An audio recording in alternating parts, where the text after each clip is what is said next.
So I was so pleased when I finally found this church, because I'd actually been looking for the right church to convert for 30 years.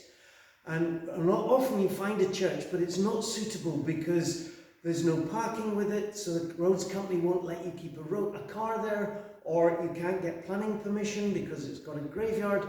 But this one ticked every box. And I stood at the corner of the church looking into it, and from the outside it looked quite small, and the Church of Scotland had actually made a mistake on the details, and I thought it was a tiny chapel, but in fact it's got so much space in it.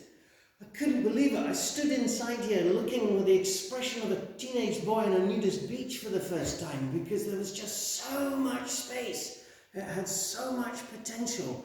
And because it's really just a very simple structure, it lends itself to easily being converted.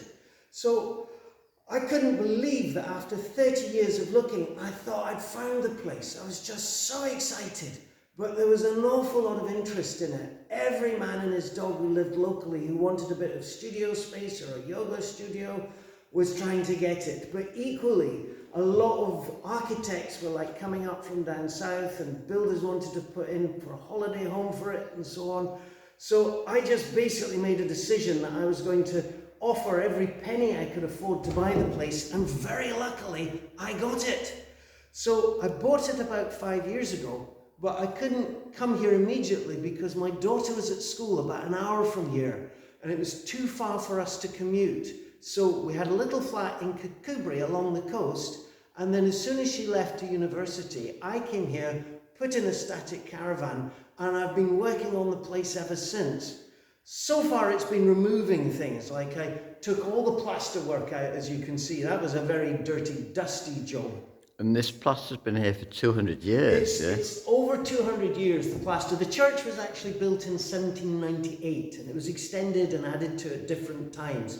But the original structure, 1798, and I keep finding little things. I find signatures on the plaster. Unfortunately, there's not a date on that. On the woodwork, I found 2 joiners' signatures dated 1871. And when there was a big screen wall across the front when I first arrived, but when I took it down, it showed an absolute nightmare that the main gable end had a huge crack in it that I could put my arm into. I was actually scared that the whole gable was going to collapse. So I got some advice from the local builder, and a couple of good friends came, and we took the old wooden lintels out and put in some concrete lintels instead, which I must say was probably the most tense day of my life, because I was scared that the whole building was going to collapse. But we all managed it. It was fine, and I apologized to my friends afterwards for being so shirty with them because I was so tense.